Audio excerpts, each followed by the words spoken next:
반도체가 본격적으로 AI에 쓰이기 시작했을 때는 SK하이닉스나 삼성전자의 주가에 반영이 안 됐었습니다. 그렇죠. 근데 챗GPT가 2022년도, 3년도부터 저희에게 엄청난 파급력을 가지고 왔는데 그때 삼성전자 하이닉스 뭐 가격 안 올랐어요. 근데 그때가 좀 딱 지금 시기인 것 같아요. 크립토에서는 저희가 항상 부모님들한테 설명드렸을 때 이 블록체인 뭐에 쓰냐라고 하면 예전에는 항상 저희가 뭉뚱그려서 얘기했습니다. 뭐 금융이 어쩌고 이렇게 얘기했는데 지금은 딱 명확합니다. 24시간 365일 거래할 수 있는 플랫폼, 모든 자산을 하나의 플랫폼에서 거래할 수 있는 시대, 그 시대가 올 것이고, 그럼 그 시대가 오면 이거를 모든 걸 떠받들고 있는 기술은 블록체인이 될 거다. 그럼 여기서 또 하나 좀 궁금한 부분이, 네. 제가 이제 요즘에 생각하고 있는 거는 이 알트코인들이 장기적으로 어느 정도 정말 이거 더 길게 흐름으로 봤을 때 가치가 있는가에 대한 부분들을 좀 고민을 하고 있는데, 유행하고 있는 짤 중에서 하이닉스 많이 오르니까 과거 시트콤에서 가격이 찍힌 게 좀 짤이 많이 유행을 했는데, 이게 똑바로 살아라라는 SBS 시트콤이에요. 아하. 근데 그게 2002년도에서 2003년도 방영인데 그때 하이닉스 가격 460원이었더라고요. 와. 근데 지금 도대체 몇 배인가, 한 6,000배 그 이상 상승을 해버린 상황인 거죠. 그러면 우리 알트코인 투자자분들도 잘 이제 선택을 하면은 시간에 따라서 그렇게 이제 수익을 거둘 수 있는 자산들을 선택해야 된다라는 관점에서 이더리움과 그리고 앞서 좀 말씀 주셨던 그런 디파이 프로토콜들, 네. 디파이 프로토콜까지는 조금 어려울 수도 있는데 이런 코인들이 그 정도 장기적인 가치로 보관했을 때 어떤 보답으로 돌려줄 수 있을 거라고 보시나요? 네, 저는 사실 뭐 이더리움 같은 경우는 충분히 그럴 수 있는 가능성은 지금도 있다고 생각을 하고요. 근데 이제 만약에 제 돈을 투자해라 하면 이더리움은 아까 말씀드렸던 것처럼 글램스테르담 업그레이드도 해야 되고, 그 다음에 본인들의 밸류 프로포지션을 딱 정해야 됩니다. 여태까지 울트라 사운드 머니였던 것처럼 그럼 이제 앞으로 이더리움이랑 ETH라는 자산은 어떠한 캐릭터를 가진 자산이 될 것이냐, 그래서 어떤 식으로 가치를 축적할 것인지에 대한 명확한 커뮤니케이션이 필요하다. 저는 그 이후의 평가에도 늦지 않을 것 같다는 생각을 하는데, 당연히 망하지는 않을 것 같지만 만약에 제 돈을 투자해야 된다고 하면 저는 무조건 하이퍼리퀴드 투자를 할 것 같아요. 하이퍼리퀴드를 하신다. 네, 이미 그걸 만들어 놓은 걸 하신다. 네, 그렇죠. 이미 그걸 만들어 놨고, 하이퍼리퀴드의 비전은 House of All Finance라고 이야기를 하거든요. 모든 자산을 거래할 수 있고 모든 데이터를 거래할 수 있고, 결국에는 저희가 맨 처음에 블록체인을 얘기했을 때 그 금융의 혁신이라고 했던 부분들을 하이퍼리퀴드는 다 하고 있습니다, 이미. 그런 측면에서 저는 하이퍼리퀴드를 만약에 제가 10년 후에 꺼내볼 수만 있다, 그러면 저는 하이퍼리퀴드 투자할 수밖에 없다고 생각을 하는 이유도 참 그런 것 같습니다. 주변 지인들 중에 코인 투자를 하시다가 지금 주식으로 넘어가신 분들이 좀 있으신데, 있으시죠. 네, 맞아요. 그분들이 얘기하시는 게, 와, 진짜 코인 투자를 하다가 삼전 하이닉스 투자하니까 떨어져도 두렵지가 않다. 그렇죠. 네, 왜냐면 확실히 이해된다. 네, 왜냐면 얘네들은 실적이 너무 명확하게 나오고 있으니까 언젠가는 오르겠지가 되는 거예요. 근데 이게 코인 같은 경우는 그게 없거든요. 근데 이분들이 유일하게 주식으로 넘어가면서도 안 파는 것 중에 하나가 하이퍼리퀴드예요. 하이퍼리퀴드는 똑같은 논리가 적용이 되거든요. 하이퍼리퀴드가 떨어져도 얘네들 매출 하루에 300만 달러씩 내고 있기 때문에 언젠가는 이게 복귀될 거라는 믿음이 있어요. 그래서 다른 코인을 매수하고 홀드하는 것보다 하이퍼리퀴드를 홀드했을 때에 대한 안정감이 확실하게 있습니다. 저는 그런 측면에서 하이퍼리퀴드는 앞으로도 명확하게 본인들의 어떤 정확성을 좀 가지고 있을 것이고, 최근에 재밌는 지표를 봤는데요. 바이낸스의 미체결 약정이 약 10%까지 따라왔습니다, 지금. 이건 정말로 전무후무한 일이에요. 엄청난 일이죠. 네, 사실 탈중앙 거래소가 전 세계 최대 거래소의 미체결 약정 10%를 따라왔다? 저는 그거는 말도 안 되는 일이라고 생각을 하거든요. 근데 아마 앞으로 더 따라갈 거고, 지금 하이퍼리퀴드를 따라가고 있는 탈중앙 대수 중에 라이터라는 거래소가 있어요. 지금 방금 질문 드리려고 그 라이터가 하이퍼리퀴드 미체결 약정이 10%도 안 돼요. 아직 그 정도밖에 안 되는 건가요? 그럼 그 뜻은 뭐냐면 라이터와 하이퍼리퀴드의 차이가 하이퍼리퀴드의 바이낸스 차이보다 더 크다는 거예요. 그러네요. 그만큼 하이퍼리퀴드는 압도적인 퍼포먼스를 보여주고 있고요. 그 압도적인 퍼포먼스는 아마 계속해서 유지가 될 거라고 생각을 하고 있습니다. 그 뜻은 결국엔 하이퍼리퀴드는 저희가 봤을 때도 계속해서 우상향할 수밖에 없는 자산이라고 생각을 하고 있고, 그럼 그랬을 때 이런 자산들을 계속해서 발굴해내는 것이 저희 리서치 회사의 어떤 의무이기도 하고, 저가 실질적으로 투자를 했을 때도 그런 자산들은 계속해서 좀 안정적으로 들고 갈만 하다라고 생각을 하고 있는 것이죠. 제가 하이퍼리퀴드의 어떤 경쟁 관계를 좀 여쭤보려고 라이터랑 아스터 이렇게 적어놓고 이렇게 여쭤보려고 했는데, 사실 아스터는 그렇게 아직까지 비교되기에는 너무 좀 많이 좀 부족하다 생각하는데, 맞습니다. 최근에 또 아무래도 이제 아스터가 바이낸스 기반이다 보니까 이 창펑자오가 이렇게 좀 많이 강제로 좀 밀려간 움직임들을 보였는데, 맞습니다. 뭐 하이퍼리퀴드와는 아직까지는 좀 비교하기가 어렵다. 매우 어렵고, 사실 많은 사람들이 하이퍼리퀴드랑 바이낸스랑 비교하면 바이낸스가 훨씬 크다고 생각을 하실 텐데, 아까 말씀드렸던 것처럼 하이퍼리퀴드와 바이낸스의 상대적 차이가 하이퍼리퀴드의 라이터의 상대적 차이보다 작아요. 그만큼 이제 하이퍼리퀴드가 오히려 바이낸스를 따라잡을 확률이 더 높다라는 거예요. 그러네요. 네, 그만큼 압도적으로 성장을 하고 있고 오늘 멀티코인이라는 그 솔라나를 오래전부터 매수해와서 이 시장에서 어떻게 보면 가장 저명한 투자자로 알려진 멀티코인도 하이퍼리퀴드의 가격 예측을 했습니다. 가장 보수적 가격이 $100예요. 와. 가장 보수적인 케이스가 $100였고 어. 가장 긍정적인 케이스 $200 이상으로 예측을 하고 있는데요. 지금 멀티코인 같은 경우는 솔라나 이후로 이 정도의 긍정적 가격 예측을 한 것이 최초예요. 그러니까 멀티코인 캐피탈 하면 솔라나라고 보통 대변이 되고 그리고 A16인지도 들어왔고 맞습니다. 그레이스케일도 들어왔고 맞습니다. 패러다임 들어왔는데 골드만삭스도 들어왔더라고요. 맞아요. 골드만삭스는 이걸 직접 투자는 안 하고 이게 DAT 기업이 네. 그래서 그걸 이제 투자를 하는데 이게 그러다 보니까 이제 또 약간 오해를 하시면 안 되는데 일단 투자는 각자의 또 이제 그쵸, 판단이 굉장히 중요한데 맞습니다. 일단 냉정하게 펀더멘탈과 이 구조들을 봤을 때는 일단 현재 시장 기준으로는 상당히 유력할 수밖에 없는 구조는 일단 만들어져 있는 코인은 맞다라는 부분들이고 그럼에도 지금 한 $75에서 이제 많이 내려가긴 했는데 맞습니다. 그래도 지금 약간 좀 조정 국면들이 더 나올 수 있기 때문에 좀 조심하셔서 접근을 하셔야 되고요. 많이 공부해 보시면 좋을 것 같습니다. 자, 그럼 이제 RWA 조금 더 이어서 해볼 텐데 국내 대형 은행들이 포퓰러스 리서치를 또 모셔가지고 같이 또 RWA 협업을 하고 있는 상황인데 지금 국내 시장 어떤 상황인가요? 저는 되게 너무 신기한 하루하루를 보내고 있는데요. 강남에는 그 블록체인 스타트업들이 많고요. 그렇죠. 여의도에는 금융기관들이 많습니다. 강남은 거의 집단 우울증에 걸려 있고 맞습니다. 여의도에 가면 블록체인에 다 흥분되어 있는 상태예요. 너무 이질적이잖아요. 너무 이질적이야. 그냥 강 하나만 건넜을 때, 강도 안 건넜죠. 사실 여의도니까.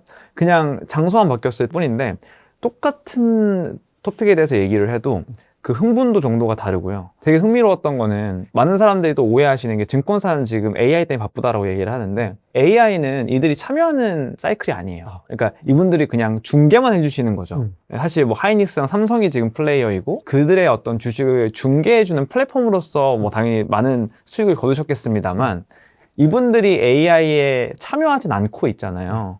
그래서 최근에 이제 뭐 미래에셋이 스페이스X 주식 받는다고 해놓고 못 받았잖아요. 못 받았죠. 그래서 어떻게 보면 이분들은 지금 이 시대 정신에 물론 거래소로서는 참여를 하고 있지만 플레이어로서는 참여를 못 하고 계신 거예요. 그렇죠. 근데 블록체인은 좀 다릅니다. 블록체인은 참여자로서 참여를 하고 계세요. 왜냐하면 블록체인은 아까 말씀드렸던 것처럼 금융과는 되게 불가분의 관계를 가지고 있고 하이퍼리퀴드처럼 결국엔 모든 자산을 언젠가는 거래하는 시대가 올 텐데 여태까지 이분들은 주식을 거래하는 주식 플랫폼으로 돈을 많이 버셨다고 하면 박현주 회장님이 최근에 그 미래에서 3.0을 얘기하시면서 우리는 모든 자산을 거래할 수 있는 24시간 거래가 가능한 플랫폼을 좀 구축을 해야 되는 게 앞으로의 시대 정신이라고 천명을 하셨잖아요. 그렇죠.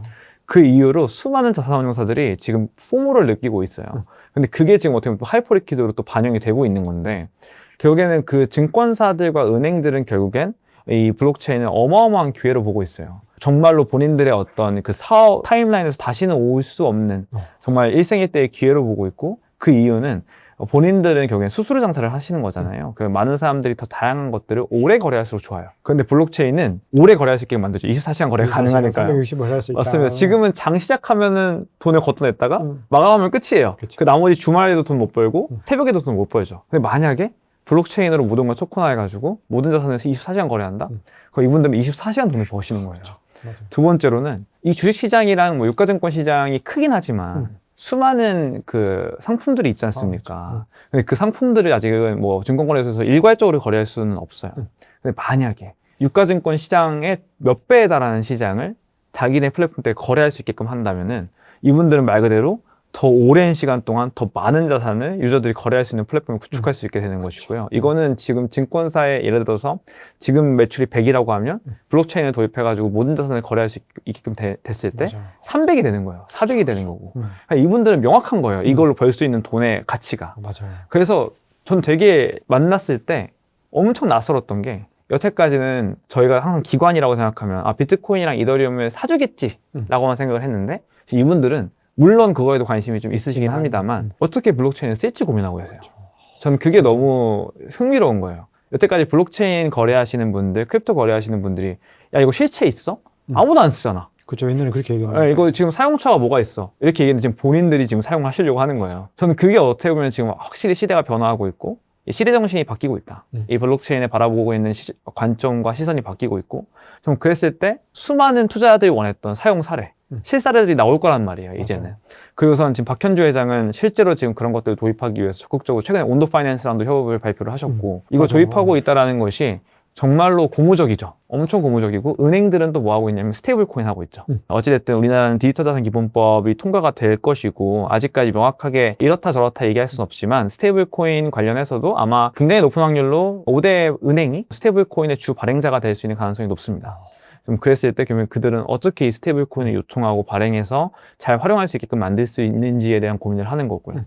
너무 흥미로운 상황이고, 사실 저가 박 작가님 예전에 나왔을 때까지만 해도 절대 상상할 수 없는 시장이에요. 그죠. 우리 상상도 못했던, 1년 전만 해도 상상도 못했던 일이죠. 그렇죠. 이게 사실 저는 그래서 여의도 가면 되게 재밌는 게 뭐 사요라는 얘기가 아예 안 나오고요. 어떻게 사용해야 돼요? 라는 얘기를 되게 많이 이게 너무 좋은 질문이네요. 네, 이거 어떻게 사용해야 우리가 정말로 매출을 극대화할 수 있을까요? 그러니까 이제는 블록체인이 생산적인 하나의 어떤 도구로서 작용을 한다는 거예요. 저희가 반했던 거잖아요. 진짜 그렇죠. 저는 아마 그래서 이게 어떻게 보면 좀 반도체랑도 비슷한 게 반도체가 본격적으로 AI에 쓰이기 시작했을 때는 SK하이닉스나 삼성전자의 주가에 반영이 안 됐었습니다. 그렇죠. 그런데 챗GPT가 2022년도, 3년도부터 저희에게 엄청난 파급력을 가지고 왔는데, 그때 삼성전자 하이닉스 뭐 가격 안 올랐어요. 근데 그때가 좀 지금 시기인 것 같아요. 그 크립토에서는. 지금 많은 기관들이 크립토를 사용을 해가지고 혁신적인 매출 폭발을 일으키려고 하고 있는데 지금 준비 단계인 거죠. 근데 이게 결국엔 지금 이야기를 한다고 해서 가격으로 반영은 안 되겠죠. 단기적으로는 반영되지 않는다. 네. 하지만 결국엔 이분들이 이걸 실현시키고 정말 지금 매출 100이었던 걸 500, 600으로 만드는 시대가 도래를 하면 결국에는 이 블록체인에 반영이 될 겁니다. 네, 그래서 결국에는 이게 다 시간의 문제라고 하는 것이, 저는 그래서 항상 지금의 어떤 블록체인 시장을 보면 AI가 막 태동됐을 때의 반도체 시장을 보는 것 같아요. 지금 당장의 실질적인 수요는 없으니까, 실질적인 그 사례는 없으니까 사람들이 일단은 기대는 하고 있겠습니다만 가격에는 반영이 아직 안 되고 있고 실수요에는 반영이 안 됐기 때문에, 근데 결국엔 이게 2, 3년 내로는 불가피할 거예요. 그러니까 저는 블록체인 기술을 확신해 가지고 있는 딱 명확한 이유는 쓸 겁니다. 무조건 쓸 거예요. 맞아요. 지금 5대 금융주뿐만 아니라 모든 증권사들이 지금 블록체인 쓴다고 하는데, 그럼 이 수요를 받아줄 수 있는 플랫폼들이 결국에 언젠가는 생길 것이다. 그랬을 때 결국에 이게 가격으로 반영이 될 거고, 그때를 저희는 기다리고 있는 거라고 생각을 해요. 예전에는 저희가 항상 부모님들한테 설명드렸을 때 이 블록체인 뭐에 쓰냐라고 하면 뭐 국제송금 쓰고 뭐 이렇게 얘기했는데 얘기가 되게 길었어요. 엄청 길었잖아요. 미사일구가 엄청 길었는데 지금은 저희 부모님 여쭤보면 지금 미래에셋도 쓰려고 하고 신한도 쓰려고 하고 다 쓰려고 한다. 지금 이걸 통해서 뭐에 쓰려고 하는지도 명확해요. 예전에는 항상 저희가 뭉뚱그려서 얘기했습니다. 뭐 금융이 어쩌고 이렇게 얘기했는데 지금은 딱 명확합니다. 24시간 365일 거래할 수 있는 플랫폼, 모든 자산을 하나의 플랫폼에서 거래할 수 있는 시대, 그 시대가 올 것이고, 그럼 그 시대가 오면 이거를 모든 걸 떠받들고 있는 기술은 블록체인이 될 거다. 너무 명확한 이제 밸류 프로포션이 잡혔기 때문에 그랬을 때 투자의 방향성도 명확해질 것이다. 네, 그렇게 보고 있는. 그럼 결국은 이 RWA와 스테이블 코인은 지금도 스테이블 코인 RWA도 아주 랠리를 하고 있지만 앞으로는 더 거침없이 올라갈 수밖에 없는 구조에 있다. 맞습니다. 보고 계신 거네요. 맞습니다. 저는 그래서 지금도 제가 이제 주식 거래를 하고 있습니다만 주식 거래를 하다 보면 불편한 게 너무 많은 거예요. 왜냐하면 뭐 제가 국내 주식 거래하다가 해외 주식 거래하려면 환전도 해야 되죠. 다른 플랫폼 가서 다시 사야 되죠. 예를 들어서 제가 그러다가 뭐 국채 사고 싶다. 불가능해요. 너무 불편하죠. 그런데 만약에 이거 다 블록체인에다 올린다고 하면요, 그냥 한 번에 단일 플랫폼에서 그냥 제가 검색만 하면 거래할 수 있어요. 이건 엄청난 혁신이에요. 엄청나요. 지금 많은 그 주식 투자자분들이 할 수 없는 일들을 블록체인은 가능하게 만드는 거고, 두 번째로는 또 하나 불편한 게 제가 어떤 주식을 팔면 T+2를 기다려야 되잖아요. 정산일을 기다려야 되는데 결국에는 즉각적인 정산이 될 거란 말이에요. 블록체인이 되면. 이거가 엄청난 혁신인 거예요. 이 크립토를 거래하신 분들은 아실 거예요. 즉각적 정산이라는 게 너무 당연하다라는 걸. 맞아요. 근데 주식에선 당연하지 않잖아요. 근데 이런 것들이 언젠가는 융합이 되면서 모든 자산의 정산이 즉각적으로 될 것이고, 그럼 이제 투자자들은 뭐 팔고 사고가 엄청나게 빨라질 거란 말이에요. 그럼 증권사들은 이 사고 팔고의 흐름이 빨라지면 더 많은 돈을 벌 수 있어요. 그러니까 저는 그래서 이게 너무 명확하기 때문에 이들은 비트코인이 5만 불로 떨어지든 4만 불로 떨어지든 중요하지 않아요. 그냥 이분들은 블록체인을 통해서 우리는 돈 더 벌 거야. 그게 너무 명확해진 미래이기 때문에 계속해서 이 기술을 탐구하고 어떻게 도입할지를 좀 고민하고 있는 것이고, 그럼 질문하실 수 있는 게 그러면 왜 지금 당장으로는 이게 반영이 안 되냐? 규제 때문에 그렇습니다. 우리나라는 아직까지 규제가 명확하게 잡혀있지 않기 때문에 수많은 은행과 증권사들이 눈치만 보고 있는 상황이에요. 법안이 마련이 되고 ETF도 이제 도입이 되고 금가 분리라고 하죠. 금융과 가상자산의 분리가 완화가 될 겁니다. 지금 이혁원 금융위원장이 다시 생각해봐야겠다라고 이야기를 하셨고, 그럼 이게 가상자산과 크립토 사업이 이제 금융의 일부로 이제 포용이 됐을 때 이제 수많은 기관들이 이제 들어오게 될 것이고, 이 기관들이 들어오는 건 단순히 매수자로서 들어오는 게 아니라 사용자로서 들어오게 될 겁니다. 저는 이게 매수자로 들어오는 건 호재가 아니라고 생각해요. 그냥 단기적이기 때문에. 맞아요. 근데 사용자로 들어온다라는 것은 이분들이 하이퍼스케일러가 되는 거예요. AI를 사용하는 수많은 그 거대 기업들이 반도체를 사는 것처럼 이분들이 이제는 앞으로 이 블록체인 자산들을 사는 이유도 단순히 투자의 목적이 아니라 사용 목적으로 사게 되는 이 시대가 오게 됐을 때는 엄청난 쇼태지가 올 것이다. 그 AI 광풍이 이제 불기 전 그 상황들, 2023년 상황들을 좀 지금과 비교하신 부분들이 개인적으로 너무 좋았고, 결국은 이게 단순 투자자들이 아니라 이 사용자들로서 이런 거대한 금융기관들이 진입을 한다는 거는 이미 이 기반 자체를 정말 훨씬 더 월등하게 키우면서 산업 자체가 성장하는 그 기반이 될 수 있다고 생각을 하는데,